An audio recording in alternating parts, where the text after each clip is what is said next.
Everyone, आप सभी को मेरा आदर भरा नमस्कार। आज हम डिस्कस करने वाले हैं बिजनेस स्टडीज का एक टॉपिक और आज का हमारा टॉपिक है disadvantages of company. Last video में हमने डिस्कस किया था एडवांटेजेस ऑफ कंपनी कि अगर आप फॉर्म ऑफ बिजनेस ऑर्गेनाइजेशन में company form of business organisation choose करते हो अपना बिजनेस करने के लिए तो आपको क्या एडवांटेजेस होते हैं और क्या खाली एडवांटेज ही होंगे?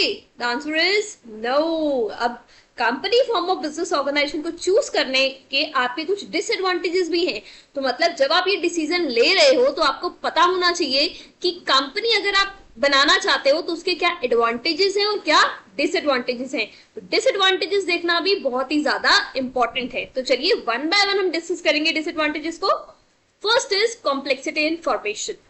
कंपनी को फॉर्म करना इजी नहीं है, इसमें बहुत सारा टाइम, बहुत सारी एफर्ट चाहिए और सबसे बड़ी बात बहुत नॉलेज चाहिए, बिकॉज जो लीगल रिक्वायरमेंट्स है वो बहुत ज्यादा होती हैं।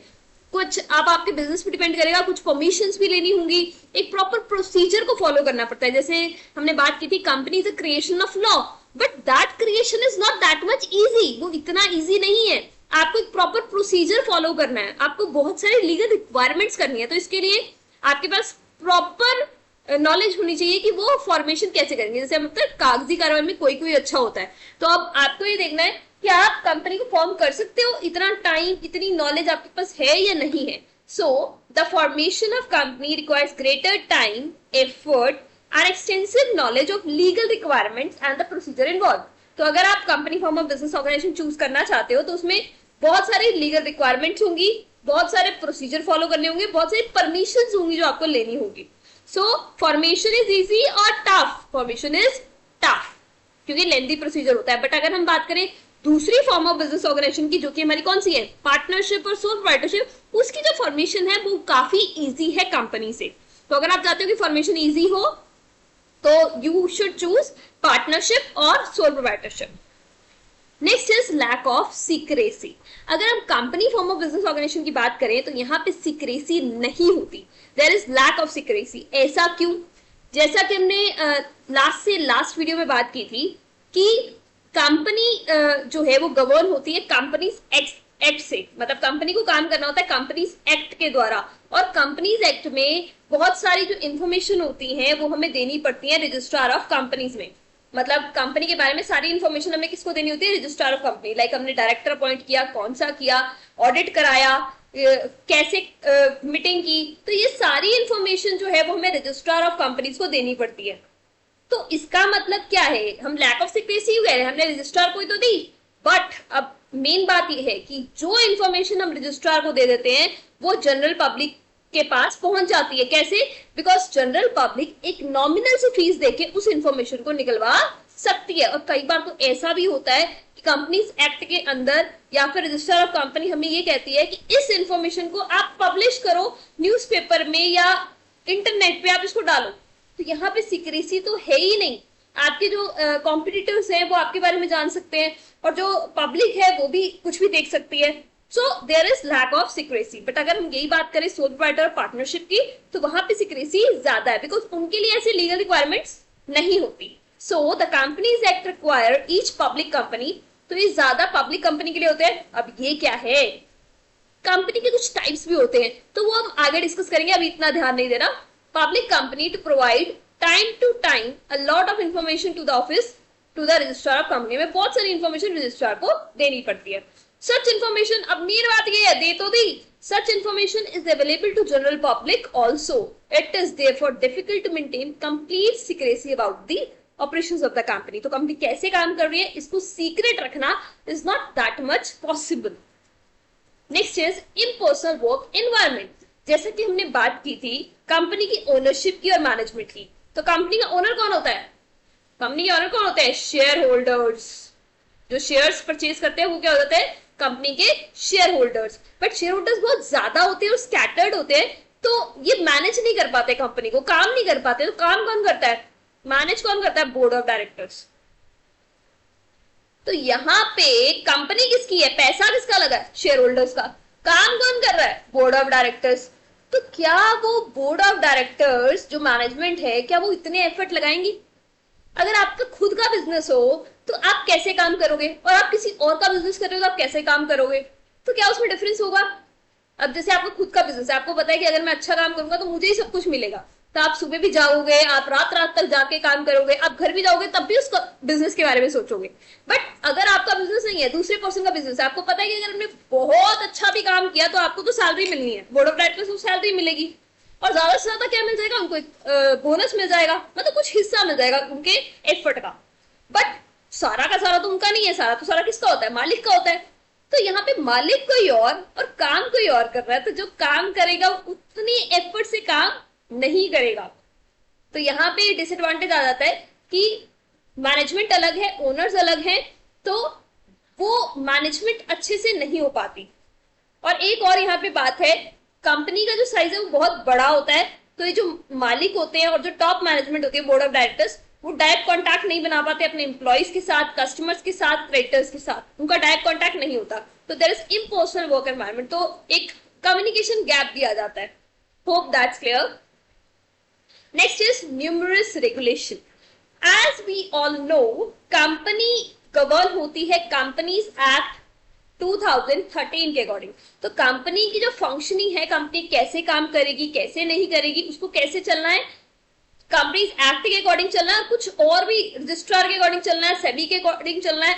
तो इसका मतलब है कि कंपनी पे बहुत सारे लीगल प्रोविजंस होते हैं। So the functioning of company is subject to many legal provisions and compulsions. उसको कंपल्शन होती है, उससे ऐसे ही काम करना है। So a company is burden with numerous restriction, उसके पास बहुत सारी रिस्ट्रिक्शंस होती हैं, उसको ऑडिट कराना है, उसको वोटिंग करानी है, उसको मीटिंग्स अटेंड करानी है, उसको रिपोर्ट फाइल करनी है, उसको डॉक्यूमेंट्स कुछ कराने हैं, और बहुत सारे सर्टिफिकेट्स लेने हैं, सेबी की माननी है, रजिस्ट्रार की माननी है, और भी बहुत कुछ। तो बहुत सारी रेगुलेशंस होती हैं, और ऐसा नहीं कि ये रेगुलेशंस फॉलो करो नहीं करो कोई प्रॉब्लम नहीं है, ऐसा नहीं। अगर कंपनी इन लीगल प्रोविजंस को फॉलो नहीं कर पाती तो लगेंगी पेनल्टीज, और पेनल्टीज भी थोड़ी बहुत ही नहीं, बहुत हैवी पेनल्टीज। तो इसीलिए अगर आप company form of business organisation को चूज कर रहे हो तो आपको ये पता होना चाहिए कि बहुत सारी लीगल रिक्वायरमेंट्स को आपको फॉलो करना पड़ेगा। बट अगर हम सोल प्रोप्राइटर पार्टनरशिप की बात करें तो उसमें ऐसा नहीं होता, बिकॉज वहां पे ऐसी कुछ रेगुलेशंस इतनी नहीं होती। Next is delay in decision making. जितने ज्यादा पर्सन्स, अब जैसे हमें पता है कंपनी में पर्सन्स बहुत ज्यादा होते हैं, ठीक है, अब यहाँ पे काम करने वाले ज्यादा हैं, अगर डिसीजन लेना होता है तो वो उस डिसीजन में बहुत ज्यादा डिले होता रहता है, क्योंकि अब कोई भी डिसीजन लेना तो उसका एक प्रोसीजर होगा लेने का। अब कुछ लोगों से पूछना पड़ेगा, मीटिंग अटेंड मतलब मीटिंग कंडक्ट करानी पड़ेगी, कुछ तो बोर्ड ऑफ डायरेक्टर्स अपनी मीटिंग करके डिसीजन ले लेते हैं, कुछ के लिए स्पेशल शेयर होल्डर्स की मीटिंग करनी पड़ती है, तो तब जाके वो डिसीजन होगा। तो इससे क्या होता है कि आपको पता है मार्केट में चेंज तो बहुत जल्दी आता है, कॉम्पिटिटर कोई चीज लेकर आया आपको भी उसको फॉलो करना पड़ेगा या कुछ उसके काउंटर करना पड़ेगा, बट जितनी देर में आप मीटिंग अटेंड कराओगे उतनी देर में काम हो जाएगा। Like for example, raw material सस्ता मिल रहा है तो आपको उसको परचेज करना है बल्क में, तो इसके लिए भी सारा पूछकछ होगी, सारी मीटिंग होगी, और उतनी देर में वो डिस्काउंट खत्म हो जाएगा। तो इसीलिए तो यहाँ पे जो डिसीजन मेकिंग है वो बहुत ही ज्यादा लंबी हो जाती है, ठीक है। Companies are democratically manage, company में डेमोक्रेसी चलती है, यहाँ पे एक प्रॉपर प्रोसीजर के साथ सारे डिसीजंस लिए जाते हैं, और डिसीजन कौन लेता है? नॉर्मली बोर्ड ऑफ डायरेक्टर्स, और वही फिर टॉप मैनेजमेंट लोअर मैनेजमेंट उसको फॉलो करती है। और communication as well as approval of various proposals, बहुत सारे प्रपोजल्स होते हैं, कम्युनिकेट करना होता है, परमिशंस लेनी होती है, तो इसकी वजह से डिले हो जाता है और डिसीजन नहीं हो पाता। और उस डिसीजन अब ले लिया तो उसको एक्ट करने में भी थोड़ी प्रॉब्लम आ जाती है, बिकॉज वो लेट हो गया डिसीजन। कहते हैं टाइम पे सारी चीजें अच्छी लगती है। Hope that's clear. Next is oligarchic management. अभी तो बात की डेमोक्रेटिक इंस्टीट्यूशन की, अब क्या बोल रहे हैं ओलिगार्चिक मैनेजमेंट। अब ये क्या है? ओलिगार्चिक मैनेजमेंट का मतलब होता है rule by few, rule by few. अभी तो बात की डेमोक्रेसी है, अब कह रहे हैं रूल बाय फ्यू। डेमोक्रेसी का मतलब होता है कि सबको साथ लेकर चलना, बट यहाँ पे इसका मतलब होता है, ओलिगार्चिक का मतलब होता है रूल बाय फ्यू। ऐसा क्यों बोला जाता है? देखो, अगर हम कागजी कार्रवाई की बात करें तो बोला जाता है कि डेमोक्रेटिक इंस्टीट्यूशन है, और जहां पे हर चीज बोर्ड ऑफ डायरेक्टर से, शेयर होल्डर से पूछ के की जाती है, बिकॉज अब शेयर होल्डर्स मालिक है तो उनसे पूछा जाएगा। बट ये जो बात है वो सिर्फ कागजी में ही है, एक्चुअल में जो डिसीजन होते हैं वो मेनली हाथ होते हैं बोर्ड ऑफ डायरेक्टर्स के। इसके हाथ में होते हैं बोर्ड ऑफ डायरेक्टर्स के। अब कैसे? A company is a democratic institution, कहने को डेमोक्रेटिक इंस्टीट्यूशन है, where board of directors are representative, board of director representative है, और जो कि शेयर होल्डर्स के रिप्रेजेंटेटिव है वो क्या है, ओनर्स हैं। इन प्रैक्टिस, बट प्रैक्टिस में in most large organisation shareholders बहुत ज्यादा होते हैं और उनको पता भी नहीं होता कि कंपनी में क्या चल रहा है, कैसे चल रहा है, और कई शेयर होल्डर्स मीटिंग भी अटेंड नहीं करते। तो यहाँ पे शेयर होल्डर्स की तो चलती ही नहीं, तो किसकी चलती है, किसकी चलती है, डायरेक्टर्स की चलती है। तो डायरेक्टर्स कौन है, मैनेजर है। तो कई बार क्या होता है, ये सारी पावर किसके पास आ गई, कंपनी कैसे चलानी है, कैसे करना है, डायरेक्टर्स के पास आ गई। तो डायरेक्टर्स कौन है, कम लोग हैं। तो यहाँ पे क्या होता है, मेनली जो सारे राइट्स होते हैं, सारी पावर्स होती है, किसके पास आ जाती है, डायरेक्टर्स के पास आ जाती है। तो डायरेक्टर्स कई बार क्या करते हैं, इस चीज का गलत फायदा उठाते हैं। कैसे गलत फायदा उठाते हैं, डायरेक्टर्स जो है वो ऐसे डिसीजन लेते हैं जो उनके लिए अच्छे हैं और शेयर होल्डर्स के लिए क्या अच्छा है और कंपनी के लिए क्या अच्छा है उसको ध्यान में नहीं रखते। बिकॉज कई बार कहते हैं पावर ज्यादा आ जाते हैं तो आप उसको गलत यूज करने लग जाते हो। तो यहाँ पे डायरेक्टर्स जो है वो अपनी पावर का कई बार गलत यूज भी कर लेते हैं। बिकॉज डायरेक्टर्स के पास बहुत सारी पावर है, शेयर होल्डर तो बहुत ज्यादा है, बेचारों के पास इतना टाइम, कई में तो टाइम ही नहीं होता कि वो मीटिंग्स अटेंड करें। तो यहाँ पे इसलिए कैसी मैनेजमेंट हो जाती है, ओलिगार्चिक मैनेजमेंट। वैसे डेमोक्रेटिक इंस्टीट्यूशन बोला जाता है बट सिर्फ कहने को। Next is conflict of interest. देखो कंपनी है तो उसके बहुत सारे स्टेक होल्डर्स होते हैं। क्या होते हैं, स्टेक होल्डर्स। अब स्टेक होल्डर्स कौन होते हैं, स्टेक होल्डर्स होते हैं रिलेटेड पार्टी। स्टेक होल्डर्स कौन होते हैं, रिलेटेड पार्टी। कंपनी से रिलेटेड जो भी पार्टीज होती हैं उसको हम क्या बोलते हैं, स्टेक होल्डर्स। लाइक कौन होगा रिलेटेड, कंपनी से रिलेटेड कौन है, कंपनी के एम्प्लॉइज, कंपनी के कस्टमर्स, कंपनी के डायरेक्टर्स, कंपनी के शेयर होल्डर्स, इसको हम क्या बोलते हैं, स्टेक होल्डर्स। हमने बात की थी शेयर होल्डर्स की, जो मालिक होते हैं। स्टेक होल्डर्स का मतलब है सारे जो कंपनी से रिलेटेड है डायरेक्टली और इनडायरेक्टली। अब उसमें आ गए एम्प्लॉइज, बात की हमने एम्प्लॉइज, कस्टमर, शेयर होल्डर्स, ठीक है, ये सब। अब यहाँ पे क्या है, कंफ्लिक्ट ऑफ इंटरेस्ट है। इंप्लॉइज कुछ चाहते हैं, कंज्यूमर्स कुछ चाहते हैं, शेयर होल्डर्स कुछ चाहते हैं। अब प्रॉब्लम ये आती है किया गया है, इंप्लॉइज चाहते हैं हायर सैलरी मिले, सैलरी अच्छी मिले, कस्टमर चाहते हैं प्रोडक्ट अच्छा मिले, प्राइस कम देना पड़े, शेयर होल्डर चाहते हैं हमारे रिटर्न बढ़े। अब इंप्लॉइज को अगर अच्छी सैलरीज देंगे तो शेयर होल्डर्स के लिए पैसा कम पड़ जाएगा, ठीक है। अगर कस्टमर के अकॉर्डिंग प्रोडक्ट बनाएंगे और उनको मतलब कम प्राइस पे प्रोडक्ट देंगे तो शेयर होल्डर्स के लिए पैसा, प्रॉफिट कम होगा तो शेयर होल्डर्स के लिए पैसा कम हो जाएगा। तो यहाँ पे कंफ्लिक्ट ऑफ इंटरेस्ट तो समझ नहीं आती कि आप किस तरीके से उसको बैलेंस करके decision low. So these demands pose problems in managing the company as it often becomes difficult to satisfy such diverse interests। इतने इंटरेस्ट को सेटिस्फाई करना बहुत ही ज्यादा टफ हो जाता है। तो यहाँ पे शेयर होल्डर्स को देखना, कस्टमर्स को भी देखना, एम्प्लॉयज को भी देखना। तो बेसिकली किया क्या जाता है, सबके बीच में एक बैलेंस मेंटेन किया जाता है, कोशिश की जाती है, बट ये बैलेंस मेंटेन करना बहुत ही ज्यादा टफ होता है। तो इसीलिए हमने इसको क्या बोल दिया, डिसएडवांटेजेस। Hope that's clear. एक बार इसको रिवाइज कर लेते हैं। First is complexity information. Company को फॉर्म करना बहुत ही इजी नहीं है, बहुत प्रोसीजर, एक लेंथी प्रोसीजर हमें फॉलो करना पड़ता है।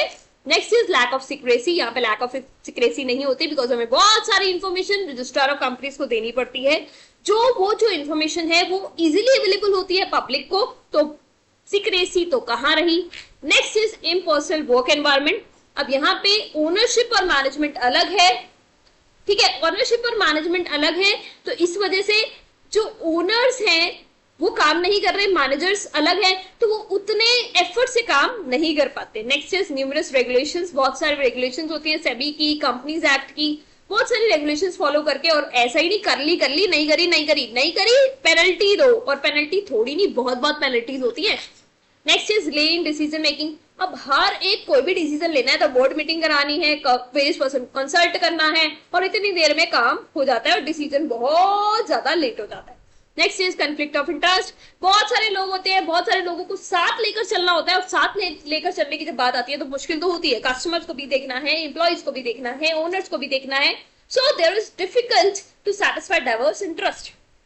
Hope that's clear. Thank you so much for watching. God bless you all.